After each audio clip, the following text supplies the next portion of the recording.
Hello friends, why it's difficult to be spiritual in today's time? Let me quote Einstein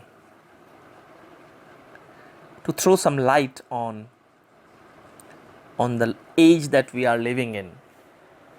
Einstein said in one of his popular quotes, intuitive mind is a sacred gift. Rational mind is a faithful servant. We have created a society that honors the servant and has forgotten the gift.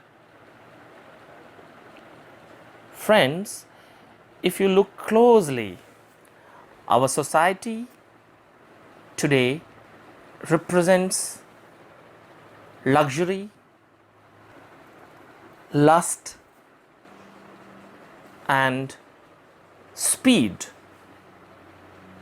in almost every walk of life. Just look around yourself. Finding sensual pleasure seems to be goal of our civilization.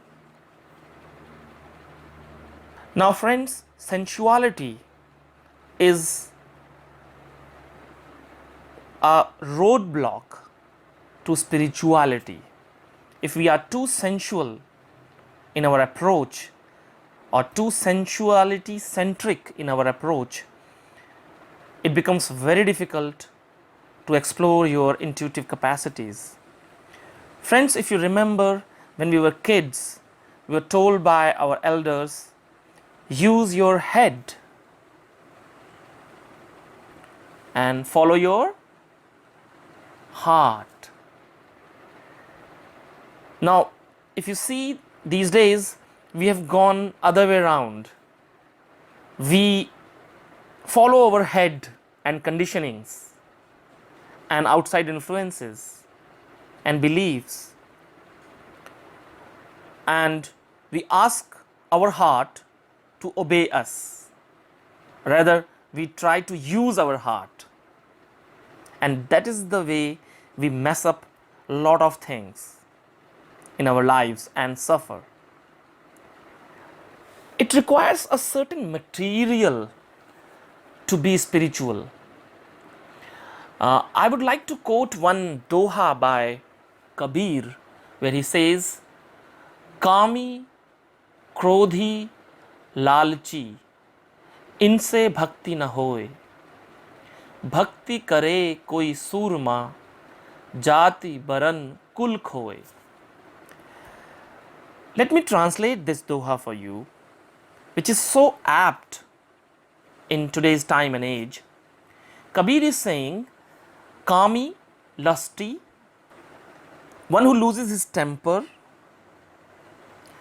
quickly, and greedy. These three people cannot surrender.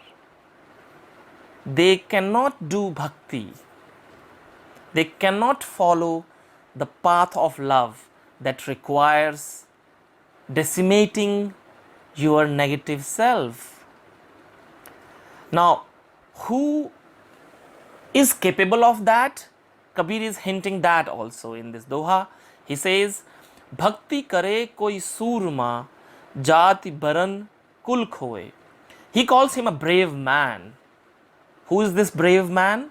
One who sheds his labels, his jat, his caste, his kul, his own conditionings, his own sense of pride in his lineage and being from a certain sect and certain class or belonging to a certain group.